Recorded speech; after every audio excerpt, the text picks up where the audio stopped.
Yo, hey, what's up? It's Izzy here with I Do the Most, and today I'm doing something a little bit different than normally. Today I'm actually doing a Shining Force tier list to rank all the characters from Shining Force.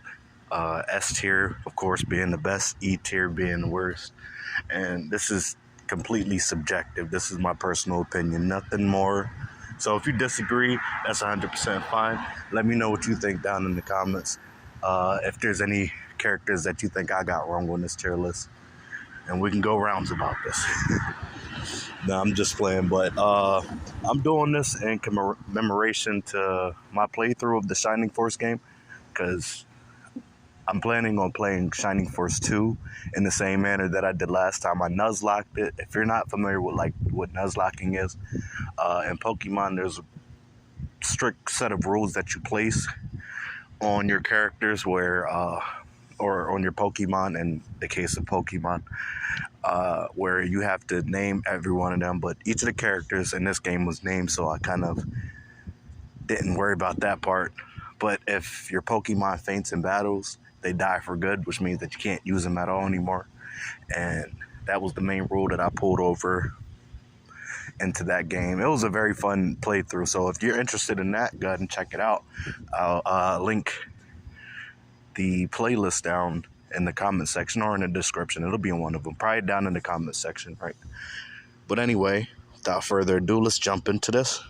So starting out, we got our boy Max, who is the main character. You know, Max can't be anywhere lower than S tier. I feel like that's pretty much like, you can't really argue that. He's the main character, and as you go through the game, he has pretty good stats across the board. He can move pretty far. He can take hits. He can deal a good amount of damage, and he's probably one of the earliest characters that you were going to promote. And he gets some of the best weapons in the game with the Sword of Light, Sword of Darkness, the Chaos Sword. I believe in one of the versions he actually gets a spell. Yeah, and the remake, the remastered version, he actually learns a spell, which makes him that much better. And Egress is a spell that he starts out with, which is will basically teleport you back to the last town that you was at. And that can come in handy, you know, to get you out of battle and go and heal up and stuff like that. So, yeah, one of the best players in the game. Plus, you can't play without him anyway. So, it's good that, you know, I kind of miss when main characters were broken. But let's go on to the next character. And again, this list is completely subjective. It is my own personal opinion, nothing more. Now, I got to put Low in A tier for me. Low, I love my white mages in these Shining Force games. Shining Force 1, it's Low. You eventually get Chris and Tarasu, and they're both great in their own, you know, according to what they bring to the table. But Low is your first white mage. You know, he learns his spells pretty early. You could promote him pretty early into the game, assuming that you're using him properly. And I always make my white mages sort of like clerics, so they got a bit of battle ability in them, and they can also do, you know, what white mages do, which is heal and cure the team from any ailments and stuff like that. And, you know, Low is usually one of my frontliners. You know, he's usually right behind the knights and stuff, but we'll get to them as we get to them. Next up, we got May. No, I don't want to delete this, bro. All right, May. I'll put May in A tier, because after like the first battle or two with her, she will definitely become much more useful. I know with Shining Force in particular, there's a bit of randomness when it comes to stats and stuff like that. So you could play the game 3 or 4 times back to back, and stat distribution could be very different depending on which character it is. But one thing I've seen consistently with May is that she tends to get quite a bit of bulk She gets very defensive, and she can deal out a good bit of damage. Now, Ken, on the other hand, typically gets a lot of HP, but at least from what I've seen, his attack and defense doesn't really scale with it. So, like, yeah, he'll have a lot of HP, but he's also going to be taking a lot of damage and not doing as much damage back. Honestly, I'm going to put him down in C.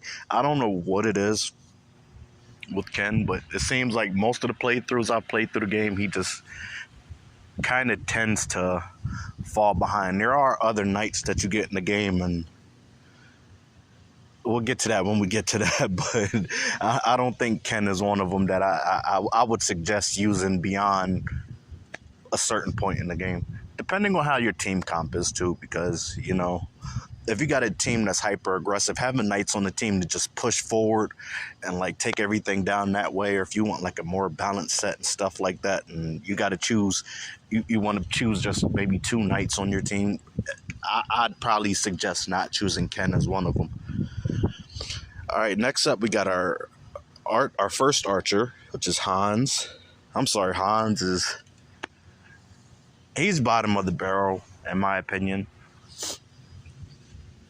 It's nice that he can hit from a good bit of distance away, but in most terrains, the debuff just, completely nullifies that. He's typically in the back of the party, so it's hard to, like, unless you're pushing for him to get the experience to outspeed your other players, he's typically going to be too far back for him to really be considered useful in my opinion. Now, again, since there is always a bit of randomness when it comes to stat distribution in the game, he could be really good, but I kind of feel like you kind of got to focus on building him up that way. Next up, we got Luke.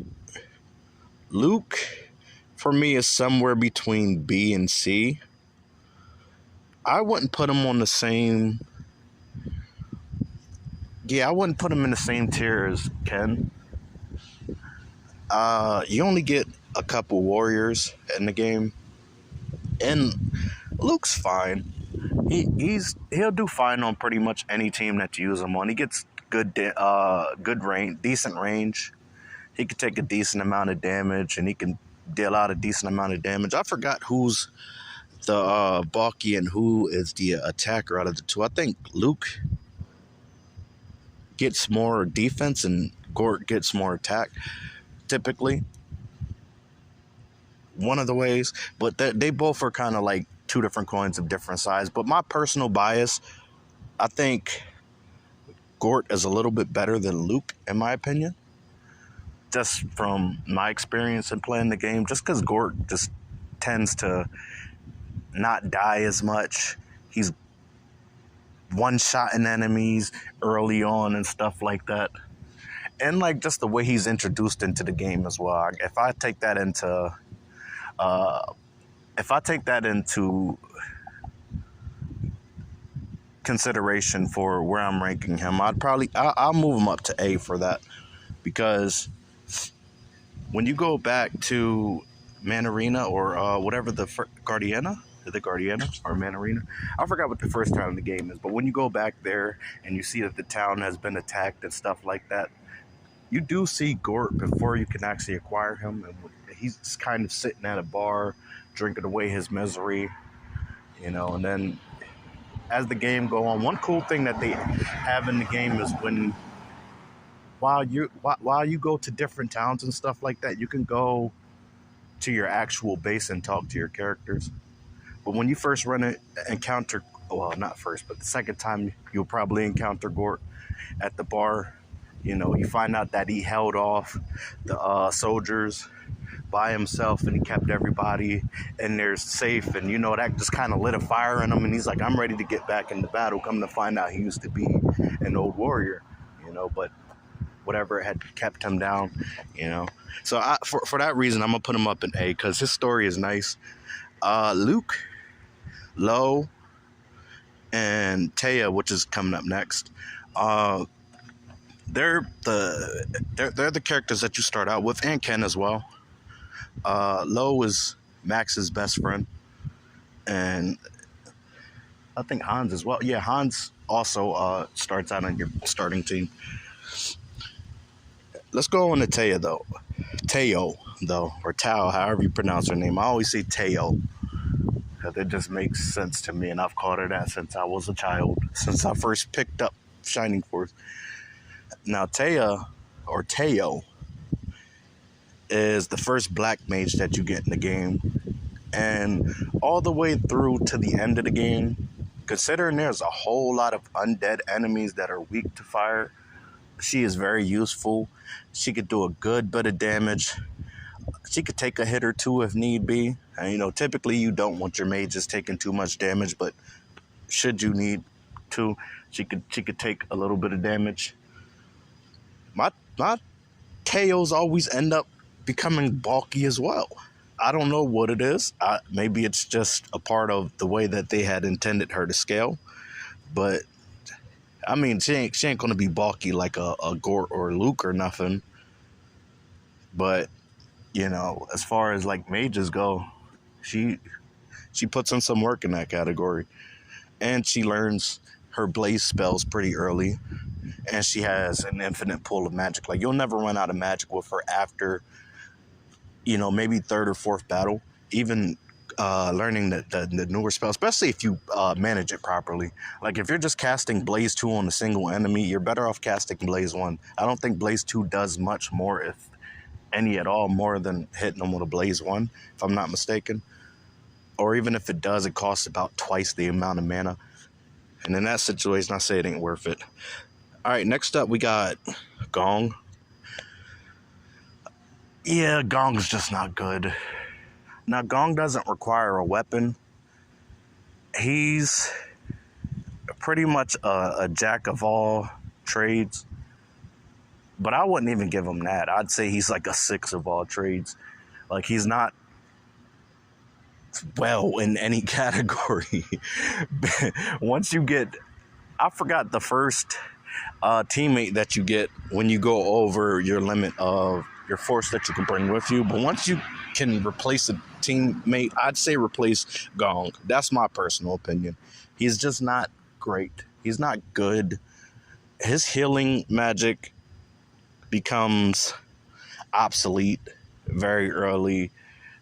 The battle damage that he can do, there's armored enemies and stuff like that, and like, they never really talk about that in the game, but there are certain enemies that take damage from certain character types differently. It's something I realized. And with Gong, if you like go up and punch him, it's a good chance that he'll only do 1 point of damage. And again, like, the healing falls behind. Like, if you want to use him strictly as like an item user or something like that, that's probably the best use that you'll get from him. But outside of that, I don't really say that he's that great. Next up, we got Arthur, the Knight. He kind of... I'm going to put him in B. This, again, is personal bias. Now, if I'm going to say more towards, like, gameplay-wise, because you kind of do got to go out of your way to train him up for him to become good. But if you do, he can become one of your most reliable knights, if not your most reliable knight. There was actually a playthrough that I've done, I think maybe my 4th or 5th playthrough of the game ever, where I decided to level him up. And because once I found out he gets all the basic elemental spells, I'm like, that adds some versatility to a knight.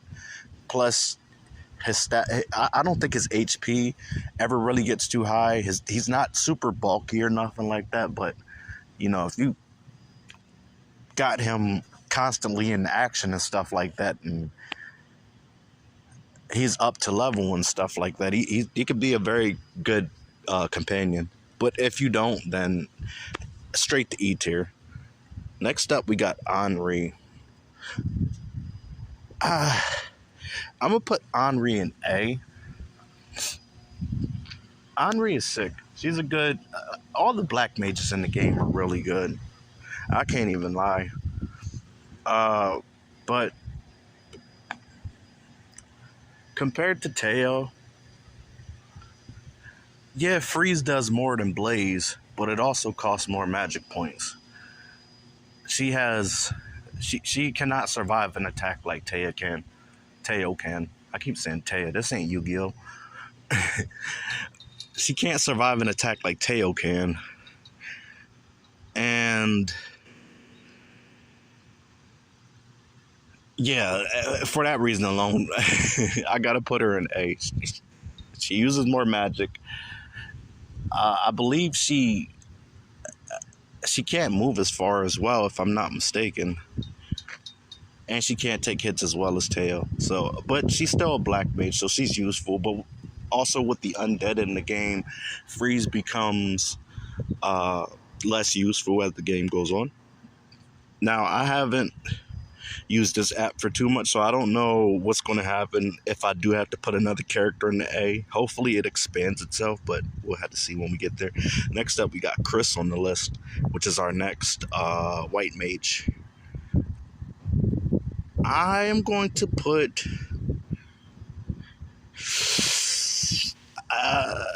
again, this is another B between C. I'm gonna put her at C. As far as white magic users go, she's much more useful than Gong. And also during that point, you get the power staff, which makes your white mages and black mages do a good bit of... It's probably the best weapon at that point in the game. And it lets your white mages and black mages do much better damage attack-wise. So if they run out of magic early in, earlier on in your playthrough, swinging for an attack, you can easily get some kills with that. And so for that reason, she's pretty versatile. Nothing overwhelming one way or the other. I think later on down the line, she's one of the few white mages that get the spell that heals in like an area, like a 5-point area. I'm blanking on what it's called, but I think that's further down the line. Typically, I remove her from the team by then. But sometimes I'm like, I want a second white mage. And if you're talking about the remastered version, you get Narsha, which she is a superior white mage to all the white mages in the game. She's just in my opinion, she's right up there with Max as, top 3 best players in the game. Next up, we got the 2 flyers. They could be used interchangeably, I think. One, they add a new aspect to the game where they could fly over obstacles that other characters can't walk over. So that's pretty cool. They can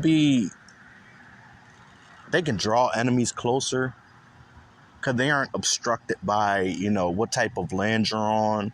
With certain characters, like if you're in mountains or you're in forests and stuff like that, they move much slower. On those boards, I'd say take your knights out because they aren't going to be too helpful until you get out into like an open plains field or something like that. And they just kind of bypass all of that and do decent amount of damage and can take a decent amount of damage. For me, it seems like Eamon, which is the gray one, she tends to be a little bit more bulky.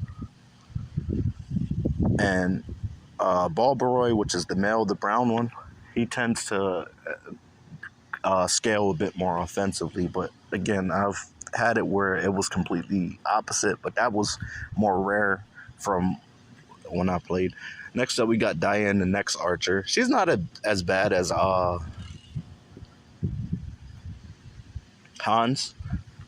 Forgot his name for a second. He's that forgettable to me. I know he's like the first archer that you get. But once there's any adversity, he just falls behind. She suffers from a lot of the same things as him. But the difference is that she tends to do a lot more damage. And if I'm not mistaken, she also gets an extra space that she can move versus Hans. So she's not falling behind as often. But she's still an archer. I mean, once you upgrade them and you give them decent equipment and stuff like that, they can be solid team members. But it really depends on what the level is and what your play style is. For me, archers just don't typically work well in the teams that I use. I think that they do fine. I think they actually get a boost in like the forests and stuff like that because they're like the elves of the game. But anyway, let's keep going. Next up, we got Vankar. All right. Okay, so that's how that works. Got you. Okay, cool. Vankar, he's a knight. You know, yeah, he's a knight. Ain't nothing too special about him. Ernest, he's a knight as well. In my opinion, he's probably the best knight. Now, you do get him later into the game, which usually by that point, a lot of your teammates are already promoted, and he starts out at like level 9, so you only got like a level to level him up. Then you could promote him. Once you get him promoted, get him a couple levels, I'm telling you, he will not let you down. And he has a pretty dope intro, because he's going to go fight Kane, or no, not Kane. Who was it? Bulbasaur? I think it was Bulbasaur that he's going after, because he killed his family, and he's gonna go fight him by himself. But he get his ass whooped, and then he joins the force. Solid. Zylo, hold up. Let me slide you down. Zylo, S tier character. Zylo is what Gong should have been. Even without not having any white magic, Zylo does good damage. He has good health. He can take hits. He doesn't need any weapons, so he has that extra space in his inventory to carry more items and stuff like that. He's going to be one of your most useful characters throughout any playthrough. He does well in forests and mountain area. I don't think that there's too many land types that really keep him from excelling. And even if there is, typically boards are split up into like multiple different types of lands and stuff like that. If you're kind of nerdy about that kind of stuff, you can really you can look at the debuff depending on what type of character it is and where they go and stuff like that. All right, next up we got Yogurt. E tier. He's just a meme character. He's not supposed to be taken seriously. And like, even with doing his little, because the thing with him is, if you take an enemy out with Jogurt, then you get a Jogurt ring. And what the Jogurt ring does is, if you equip it to somebody, they'll become Jogurt. That's all it does. He's the trashiest character. I think he only has 1 HP. He can only do 1 point of damage. I don't think he can equip anything to power himself up. Yeah, it's just a meme character. He's not supposed to be taken seriously. And, that's all right. Next up, we got Kojikosi. One of my personal favorite characters. Now, he's a flyer like Eamon and Bulbaroy, but his thing is, instead of using swords, he can also use the weapons that knights use. So like lances and spears and stuff like that. And that adds a bit of versatility to the team, because he could fly over most obstacles, but there are certain things like big mountains he can't fly over those. But if it's like the little brown mountains and stuff, he can fly over those. Super useful character. He does decent damage. When you level him properly, from what I've seen, he tends to get a good bit of HP and a fair enough amount of defense to live a hit. With him being able to equip spears and stuff like that, I like to equip him with the more powerful spears, because he can kind of fly over things and finish something off or weaken it and let the knights come in for the kill, whichever way it needs to go, or let the mage hit him from a distance. And so what'd I do? What did I do? Did I just move somebody? Oh no, get. That's what I did. I accidentally slid her in the B tier. She tried to be slick. Next up we got Gunts. I really like Gunts. I really do. And again, this is another one of my personal favorites. He is a super bulky boy that can put out a good bit of damage. But you kind of got to invest in him. You got to equip him with like a mobility ring, or give him like the power-ups that let him move in extra space, or, hit him with the spell that let him move extra space. He's slow. You kind of got to plan to do extra to make him more viable. Or if you're going with like a slower team, like if you got the archers with like him and mages and, the warriors and stuff, like say Gordon and Luke, then you could do it that way. But I don't know. For me,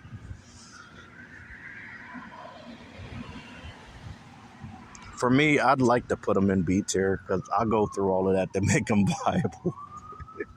But if you don't do that, he has the lowest mobility. He doesn't really have any issues with any of the terrain in the game. From what I remember, he'll still move about the same distance. Of course, he can't go over the big mountains like most characters. Only the pure flyers can go over the big mountains. Next up, we got Aleph, which is the last black mage in the game. Like, pure black mage. I'm going to put her in C. Not because I think she is average black mage, but by that point in the game, you pretty much have your team set in stone. And you kind of got to go above and beyond to, first you got to promote her, and then you got to get her levels up. She has the bolt spells, which are all area-based attacks, which is nice. And she get a good bit of magic points. She definitely would outclass Henri if they were on the same level, and probably even Taya as well, if I'm to be honest. But, you already have your time invested in your two black mages, or your one black mages, or however you decide to run your team. So by that point in the game, like, you get her and Tarasu, which is this guy right here. You get them closer to the end of the game. I'd say like the last 3/4 of the game, after like the last 3/4 of the game. So it's kind of hard to go back. And while we're on him, I'll put him in B tier because honestly, you don't need to promote him. And he has really good healing spells and support spells in his arsenal. The offense. The reason I put Aleph in C and him in B is because the support late game is it could be much more useful than the offense that a black mage would provide. If that makes any sense. All right, next up. Hold up. This knight is Ernest. No, this knight that's Pelly. That was the one that joined he joined the Silver Knights, and then they knocked him off of a cliff once they said he outlived his usefulness, and then he joined the team. He's not bad. He's a knight though. This one is Ernest. This is the one that you meet before you go and fight Balzac. He's the epic knight that I think is, in my opinion, is the best knight. I'd rank him before May, even though you get him late in the game. It's not hard to level knights up. They get good space. They do good damage. They all got decent HP and defenses and stuff like that. And for whatever reason, I don't know what it is. Every time I play, even having to catch him up and levels with the team, for like a battle or two, he'll be caught up in levels and he'll still be doing a good bit of damage or even more damage than a lot of your other teammates. Next up, we got Domingo. Domingo is an S tier character. He hovers, so it doesn't work the same as fly. It's similar to Kojikosi, but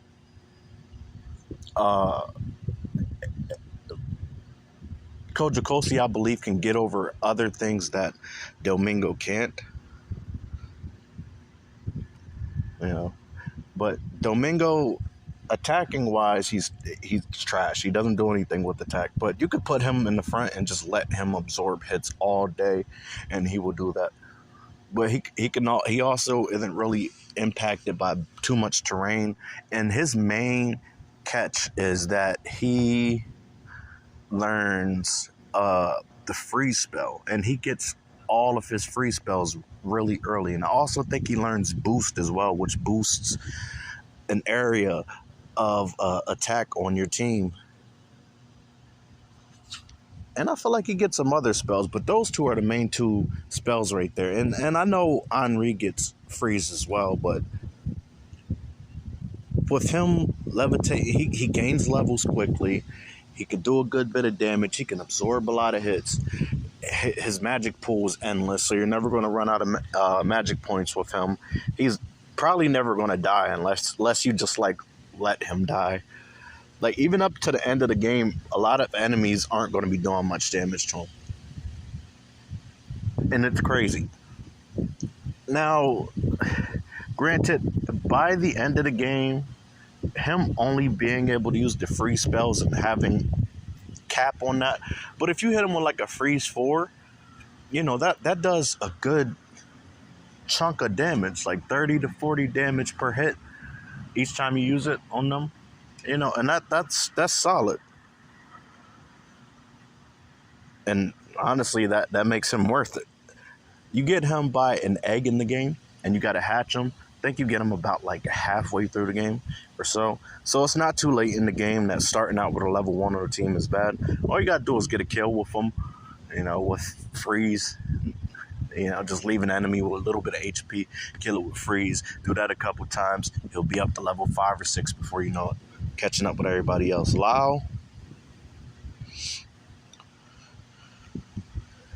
Lao's fine. Lao's fine, but I don't use him. Personally, I don't use him. He suffers from the same thing that Gunts does, as to where he can't move very far. He's a centaur, but he can't move that far. But he also is an archer, so there's some versatility there. And then there's I believe he has weapons that only he can equip, if I'm not mistaken. I know he can equip the regular arrows and stuff like that, but I think there's 1 or 2 weapons that only he can equip once he's promoted. He could do a good bit of damage. It's just he's so slow. So slow. Like, I think he can only move like 4 spaces at a time, and that's Gunts level of movement. And to go through all of that just for an archer, I don't think it's worth it. Blue, for me, E tier. I'm sorry. I want Blue to be good so bad. Every time I play Final Fantasy and I get to the part where you get Blue, I'm like, I want to train him so I can use him, because he's a flyer. He got good attack, good defense. There was actually one game where I just took the time and, kept egressing out of battle until, Blue got to a nice level, promoted him, got him a couple more levels, and then moved on. But, that's doing a whole lot. And by that point, I'm like, I could have been a whole nother chapter ahead at this point. Yeah, it's just not worth it. I'm going to put Adam down there in E as well, because he suffers from the same thing. You get him way too late in the game to even care to... You get him at the very end of the game. Like, you'd really have to put too much time and effort into leveling him up. I want to see what he looks like, though, like a full-powered Adam. Like, some of these characters that take some time to level up that I never got to use, I do want to see how they perform. If you've ever used them, or there's some of your favorite characters that you've taken the time out to level them up, let me know what you thought of them. All right, last up, we got Hanzo and Musashi. Now, I've never actually gotten to use Musashi, but I'm going to put him in B tier. He's one of the characters that you get that you got to unlock. Him and Hanzo are both characters that you got to unlock. I did use Hanzo, but again, I'm kind of stuck in my way usually by a certain point in the game.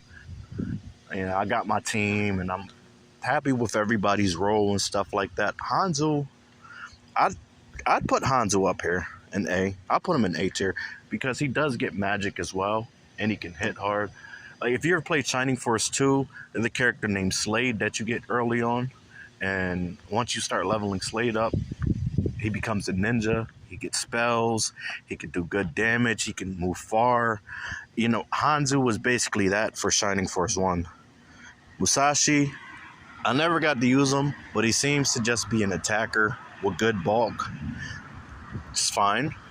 But again, you get him kind of late into the game.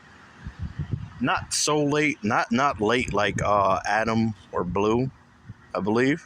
I believe you get them, a little bit later in the game. I could be wrong about that. But anyway, this is my tier list. Let me know what you think of it. What are your thoughts? Do you think that looking at it again, I'm going to bring Taya down one. Taya's good, but I don't think that she's one of the best 4 players in the game. Yeah, I think I'm happy with this. Yeah, but let me know what you think. Who are your top 3 or top 5 players in the game? If I had to choose my best 5, I would say Max, Zylo, Domingo, Ernest, and my personal favorite, Low. Those would be my top 5. What will be your top 5? Who are your favorite players? Do you think I missed something with my C and below tiers, or do you think I'm pretty spot on with my tier list? But anyway, this has been the Shining Force tier list. If you enjoyed this, I ask that you leave a like. If you're new to the channel and you'd like to see more things like this, I ask that you hit the subscribe button.